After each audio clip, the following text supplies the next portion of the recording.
नमस्कार मंडळी, सिद्धीज डेली व्लॉग्समध्ये तुमचं स्वागत आहे. सकाळचा नजारा काही असा होता. सगळीकडे ढगाळ वातावरण. आज तर सकाळी पाऊस पडेल असं वाटत होतं.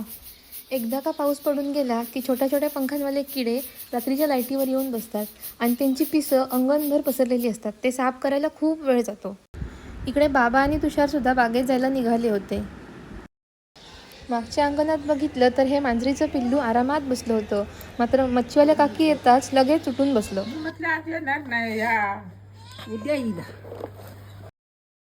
काकींनी फ्रेश मच्छी आणली होती. त्यानंतर माझं बाकीचं जेवण आटोपून मी मच्छीला छान मॅरिनेट करून ठेवलं. आपल्या कोकणी माणसांना वाराला मच्छी तर लागते. छानपैकी फिश फ्राय करून घेतली आणि जेवून थोडा वेळ आराम केला.